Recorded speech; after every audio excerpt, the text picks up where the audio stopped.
Heto na nga mga idol ang kinatatakutan ng mga NBA player, ang magkaroon ng divorce sa kanilang mga asawa. Sapagat kung meron kang asawang magfa-file ng divorce, pwede nang manghingi yan ng malaking halaga at syempre monthly na sustento sa iyo para sa iyong mga anak. At heto na ngayon nangyari dito kay Kent Bazemore mga idol.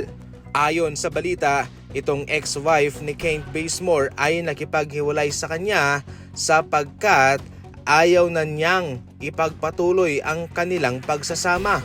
Ayon pa sa report, ito ho'y personal na rason mga idol.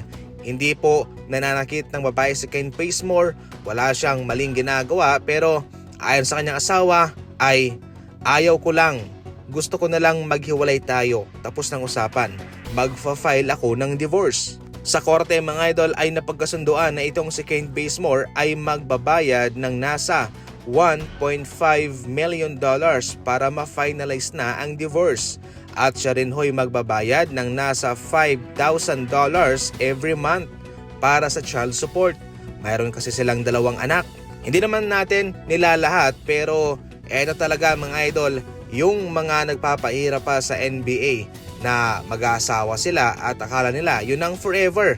Pero magfa-file ng divorce at manghihingi ng child support at magpapabayad ng malaking halaga. Isa sa mga pinag-usapan noon sa divorce ay itong si Coach Erik Spoelstra ng Miami Heat, isang half Filipino-American na head coach para sa NBA na naghintay ang kanyang kupunan na Miami Heat na bigyan siya ng nasa 120 million plus na contract extension sa loob ng 8 taon pagkatapos ng kanyang divorce. Ayon sa report, ginawa ito ng Miami Heat para protektahan ang kanyang earning, ang kanyang kita na hindi na ito magagamit pa dahil pagkatapos nga ng kanilang arrangement sa korte ay tapos ng usapan. So bali itong 120 million na bago niyang kikitain ay hindi na ito maisasama pa doon sa arrangement na iyon kung magkano man ang kanilang napagkasunduang ibayad. Kaya tayo mga idol ay mag-ingat tayo sa ating mga pinipiling babae na makakasama natin forever. Dahil nga 38 years old na si Stephen Curry, birthday niya kahapon, patuloy po na pag-uusapan ang retirement sapagkat ang mga gatong edad ay nasa retirement level na. 37, 38 years old, 39, 40, yung mga ganyan.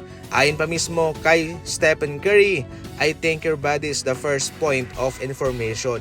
Yung ating katawan ay ang pinagmumula ng pinaka-importanteng impormasyon kung kaya pa bang maglaro. At para sa kanya, kaya pa naman daw niya. Kung siya'y nasa loob ng court, siya'y masaya. Nalilimutan niya kung ano ang nangyayari sa paligid niya. Sinabi mismo ni Stephen Curry na ang basketball ay ang happy place niya. Malulungkot siya kung hindi siya maglalaro nito. Kaya para sa kanya ay hindi pa siya titigil. Hindi pa niya nakikita ang kanyang sarili na magre-retiro sa susunod na mga taon. At kahit na 39, 40 years old ay hindi pa niya nakikita ang kanyang sarili na tumigil at magretiro sa larong basketball. Alam mo ba na pwede mong mailagay ito sa kwarto mo, sa sala, sa kusina o sa garahe? At heto pa, naka-sale sila ngayon. Ano pang hinihintay mo? Pindutin mo na ang link na nasa comment section.